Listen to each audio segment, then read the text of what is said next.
നീ ആരാന്ന് വെച്ചാ പറ, കുറെ നേരമല്ലേ മനുഷ്യന് പറ ജോലിയുള്ള ഞാനോ മറ്റോ ആണ്.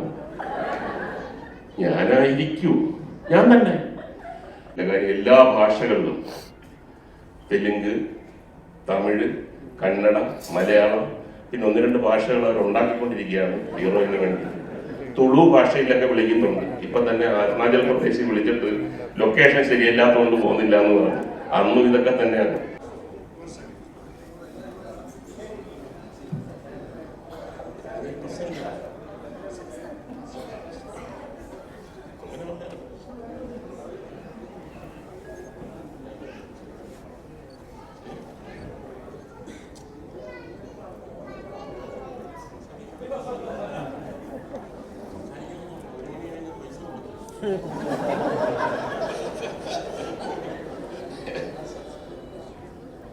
പ്രിയമുള്ള സുഹൃത്തുക്കളെ, ഞാൻ അഭിലാഷിനോട് പറയായിരുന്നു, ഞാൻ എന്തെങ്കിലും സംസാരിച്ചു കഴിഞ്ഞാൽ പൈസ കൂടും. കാര്യം 1 മണി കഴിഞ്ഞാൽ റേറ്റ് കൂടും.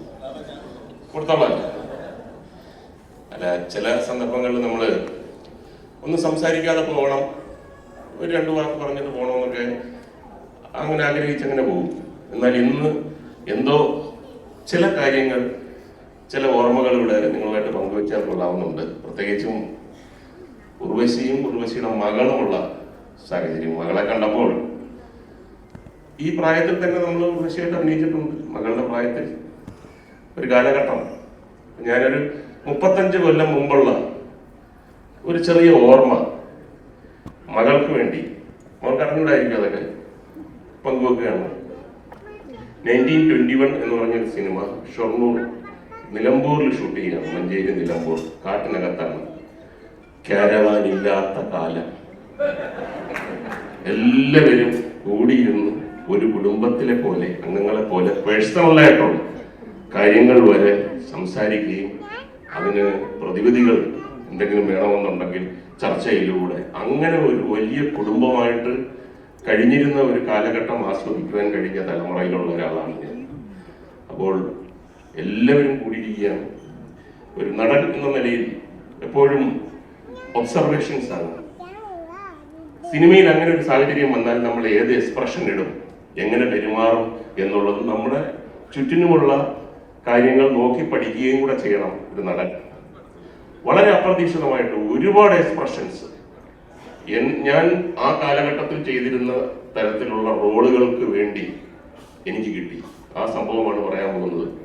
എല്ലാവരും ഇങ്ങനെ കൂടിയിരിക്കുന്നു. ഞാൻ ഇച്ചിരി ലേറ്റ് ആയിട്ടാണ് വന്നത്. യാത്രയായിരുന്നു. അപ്പൊ എനിക്കൊരു തലവേദനയൊക്കെ ഉണ്ട്. ഞാനൊരു കസേര ഇട്ടിട്ട് കുറച്ചൊന്ന് മാറി നിന്നപ്പോൾ ഉർവശി അന്ന് ഏറ്റവും ഹോട്ട് കേക്കാണ്. അവിടെ ഇരിക്കുന്ന വലിയ വലിയ നടന്മാരൊക്കെ ഉണ്ടെങ്കിൽ പോലും ഉർവശിയുടെ അത്രയും ഒരു ഭാഗ്യം കിട്ടിയിട്ടില്ല. കാര്യം എല്ലാ ഭാഷകളിലും തെലുങ്ക്, തമിഴ്, കന്നഡ, മലയാളം, പിന്നെ 1-2 ഭാഷകൾ അവർ ഉണ്ടാക്കിക്കൊണ്ടിരിക്കുകയാണ് ഹീറോയിന് വേണ്ടി.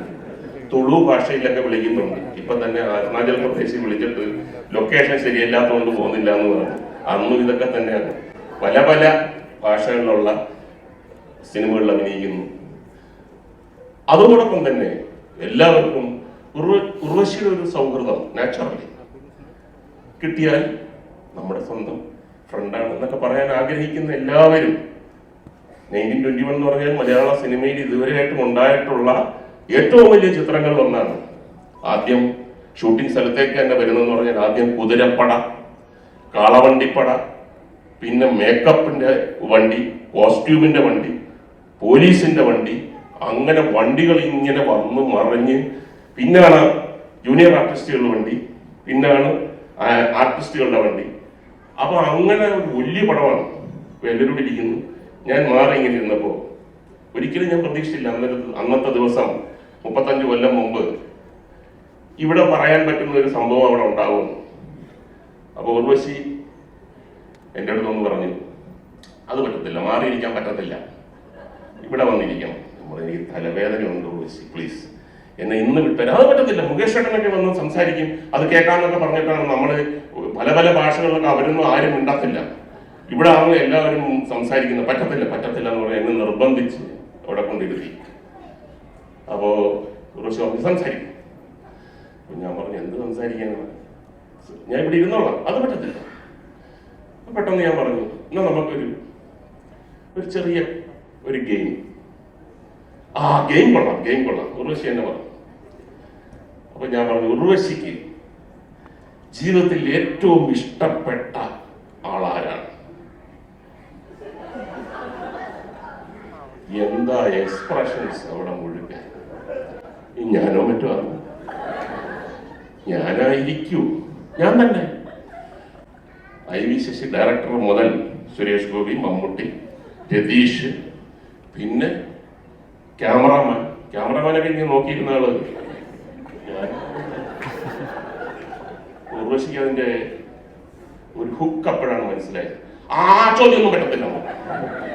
അപ്പൊ എല്ലാരും പറഞ്ഞു അത് പറ്റത്തില്ല, ഞങ്ങൾക്ക് അറിയാം ജീവിതത്തിൽ ഏറ്റവും കൂടുതൽ ഇഷ്ടമുള്ള ആളാരാണ്. ചെറിയ ഒരുപാട് പേരെ ഇഷ്ടമുണ്ട്. ഞാൻ പറയാം അങ്ങനെ പറ്റത്തില്ല, അതിന്റെ മുകളിൽ ഒരു ചെറിയ ഇഷ്ടം കാണും.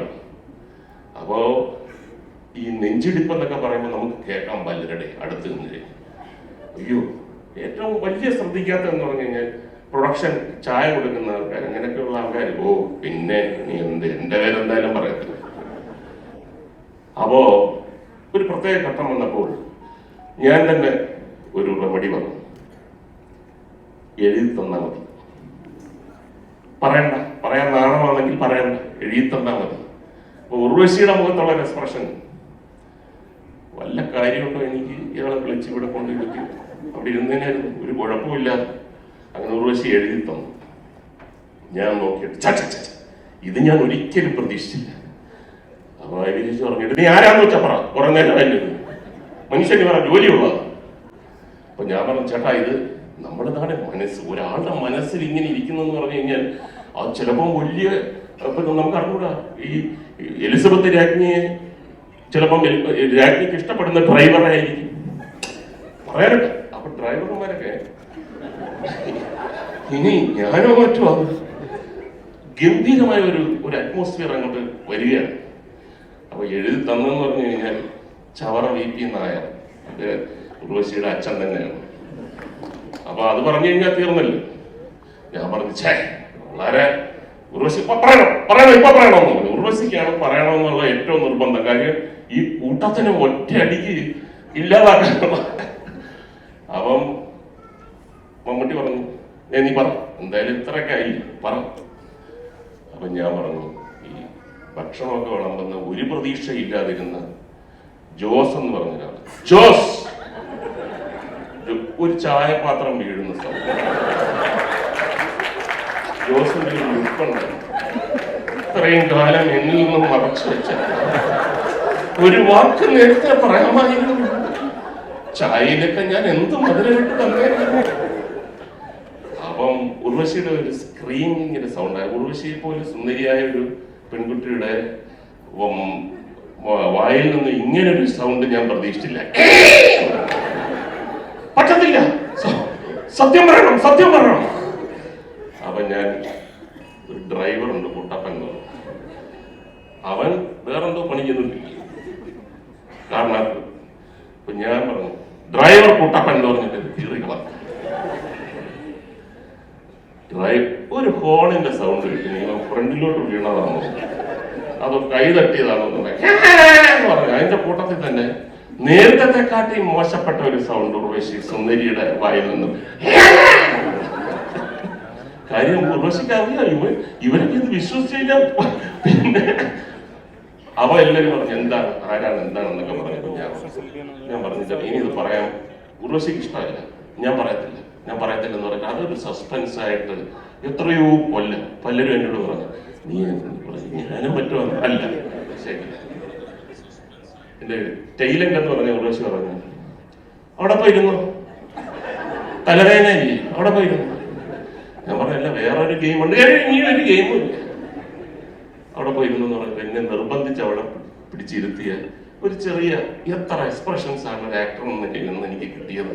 അതിന് ഞാൻ ഇപ്പോൾ നന്ദി പറയുന്നു. മകളെ ആരാന്നറിയാമോ?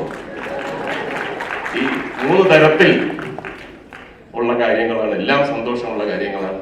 അഭിലാഷ് ആണ് ഇതിന്റെ പിന്നിൽ, അതിന്റെ ചരട് വലിക്കുന്ന ആള്. അഭിലാഷ് ഞാൻ സിനിമയിൽ വന്ന് വളരെ കുറച്ച് നാളെ ആയിട്ടുള്ള അഭിലാഷമായിട്ടൊക്കെ കൂടുതൽ അറിഞ്ഞു തുടങ്ങിയത്. വിഷ്ണുവിന്റെ അച്ഛൻ നമ്മുടെ വളരെ അടുത്ത ഫ്രണ്ടായിരുന്നു. എൻ്റെ മകൻ ഡോക്ടർ ശ്രാവൺ, അദ്ദേഹത്തിന് കുറെ നാളായിട്ടാണ് ഗൾഫിൽ ഡോക്ടറായിട്ട് ജോലി ചെയ്യുകയാണ്. അപ്പോൾ ഈ കല എന്ന് പറഞ്ഞു കഴിഞ്ഞാൽ വലിയൊരു മാഗ്നറ്റാണ്. ആ ആഗ്രഹം മനസ്സിലുണ്ടെങ്കിൽ ഡോക്ടറല്ല, എഞ്ചിനീയർ അല്ല, ലോകത്തിലെ ഏറ്റവും വലിയ ആളാണെങ്കിലും അവസാനം കലയിൽ വരും, വരാതിരിക്കാൻ പറ്റത്തില്ല. ഇവിടെ എൻ്റെ കൂടെ ഒക്കെ അഭിനയിച്ചുകൊണ്ടിരുന്ന ചെറിയ റോളൊക്കെ അഭിനയിച്ചുകൊണ്ടിരിക്കുന്ന ആൾക്കാർ പോലും പുറം രാജ്യങ്ങളിലൊക്കെ വലിയ നിലയിൽ വലിയ ബിസിനസ് ഒക്കെ ചെയ്ത് നിൽക്കുന്ന ആൾക്കാർ അവരുടെ വീട്ടിൽ നമ്മളെ ഭക്ഷണം കഴിക്കാൻ വിളിക്കും. അമേരിക്കയിലും ഈ ലണ്ടനിലും ഒക്കെ പോകുമ്പോൾ ചാൻസ് കിട്ടുമ്പോൾ മാറ്റി നിർത്തിയിട്ട് അവർ പറയും, ഞാനങ്ങ് വരുക, ഞാൻ സിനിമയിലോട്ട് വരിക തിരിച്ച്, നമുക്ക് പറയണമെന്നുണ്ട്, ഇപ്പൊ വരരുത്, ഇവിടെ കൊള്ളാം, ഇത് ചിലപ്പോ ഇനി ഈ പ്രായത്തിൽ കിട്ടിയില്ലെന്ന് പറഞ്ഞു കഴിഞ്ഞാൽ തെറ്റിദ്ധരിക്കുകയായിരുന്നു. ഞാൻ വന്നു കഴിഞ്ഞാൽ ഇവനെ പേടിയാ. അപ്പൊ ഞാൻ പറഞ്ഞു, കുറച്ചാളൂടെ ഒന്ന് പിടിച്ച് നല്ല കൂടെ ഒന്ന് നോക്കിയിട്ട് വന്നാൽ മതി, ഇത് മാത്രമേ നമുക്ക് പറയാനുള്ളൂ. അപ്പോൾ ഡോക്ടർ ശ്രാവൺ, എനിക്കൊരു സിനിമയിൽ അഭിനയിക്കണം, എനിക്ക് സിനിമയിൽ അഭിനയിക്കണം. അപ്പോ ആരെങ്കിലും പറയുന്നതൊക്കെ വളരെ വിഷമമല്ലേ. എൻ്റെ മകനൊരു റോള് എന്ന് പറയാനൊരു വിഷമം. കാര്യം ആ സ്കൂളല്ല നമ്മളുടെ. എങ്കിൽ പോലും ഞാൻ എൻ്റെ വളരെ അടുത്ത സുഹൃത്തുക്കളോടൊക്കെ പറഞ്ഞു, എല്ലാവരും ശ്രമിക്കാമെന്ന് പറഞ്ഞു. പക്ഷേ അത് ഫലവത്താക്കിയത് അഭിലാഷും വിഷ്ണുവുമാണ്. അപ്പം സുമതി വളവ് എന്ന സിനിമയിൽ നല്ല പ്രാധാന്യമുള്ള ഒരു റോളും കൊടുത്തു. അപ്പോൾ അങ്ങനെ ആ അഭിലാഷ് വളരെ ഊർജ്ജസ്വലനായ, ഇതേ കണക്കൊക്കെ ഞാൻ പല സന്ദർഭങ്ങളും കണ്ടിട്ടുണ്ട് എൻ്റെ ഈ 45 കൊല്ലത്തിനകത്തുള്ള സിനിമാ ജീവിതത്തിൽ. ഊർജ്ജസ്വലത, ഒരു കാര്യം ഏൽപ്പിച്ചു കഴിഞ്ഞാൽ അല്ലെങ്കിൽ ഒരു കാര്യം മനസ്സിൽ വിചാരിച്ചു കഴിഞ്ഞാൽ അത് നടത്തിയിരിക്കും എന്നുള്ള ഒരു ഇച്ഛാശക്തി ആ പ്രവൃത്തിയിലും മുഖത്തുമൊക്കെ ഉണ്ട്. അപ്പം അഭിലാഷിന്റെ നേതൃത്വത്തിൽ ഉള്ള ഈ ഒരു ടെക്സസ്, അതെ, ആ കമ്പനിയുടെ പേര് ടെക്സസ്, വരുന്നതേ ഉള്ളൂ. അപ്പോൾ ഒന്ന് ആരതി നേരത്തെ ഡയറക്റ്റ് ചെയ്ത പടം ഇപ്പോൾ പേര് ലോഞ്ച് ചെയ്യാൻ പോകുന്നത്, അതിനകത്താണ് ഉർവശിയുള്ളത്. പണ്ട് 1921 സമയത്തുള്ള ഉർവശിയുള്ളത്. അപ്പോൾ അതും എല്ലാം സിനിമയെ സംബന്ധിച്ചിടത്തോളം ഏറ്റവും സന്തോഷകരമായ കാര്യങ്ങളാണ് നടക്കുന്നത്. അപ്പോൾ ഇവിടെ വന്ന് ഇതിനകത്ത് പങ്കെടുക്കാൻ കഴിഞ്ഞത് വളരെ സന്തോഷമുള്ള കാര്യമാണ്. ഇത് കഴിഞ്ഞാൽ ഉടനെ തന്നെ ഒരു വലിയ ഫൈറ്റ് നടന്നുകൊണ്ടിരിക്കുകയാണ് നിലമ്പൂര്. അവസാനത്തെ 4 ദിവസം നമ്മുടെ എതിരാളിയാണ് കേട്ടോ. പക്ഷെ അവിടെയാണ് സിനിമയുടെയും കലയുടെയും ശക്തി. രാഷ്ട്രീയത്തിൽ പലരും അത്ഭുതപ്പെട്ടു. കാര്യം BJP ആയാലും കോൺഗ്രസ് ആയാലും കല എന്ന് പറയുമ്പോൾ ഭയങ്കര യൂണിറ്റിയാണ്. അപ്പൊ അങ്ങനെയുള്ള യൂണിറ്റി രാഷ്ട്രീയത്തിൽ കുറവാണ്, കലയ്ക്ക് മാത്രമേ ഉള്ളൂ. അപ്പൊ നമ്മൾ അന്നപ്പം തന്നെ എൻ്റെ അടുത്ത് മേജർ പറഞ്ഞത്, പൊളിറ്റിക്കലി നമ്മൾ എതിരാണ് കേട്ടോ, സിനിമയിൽ അതില്ല, കലയിൽ അതില്ല. അപ്പൊ അവിടെയൊക്കെ പോവാൻ എല്ലാ ആശംസകളും നന്മകളും. പൈസ പോയി കേട്ടോ. ഈ എല്ലാം വിജയിക്കട്ടെ എന്ന് ആശംസിച്ചുകൊണ്ട് നന്ദി, നമസ്കാരം.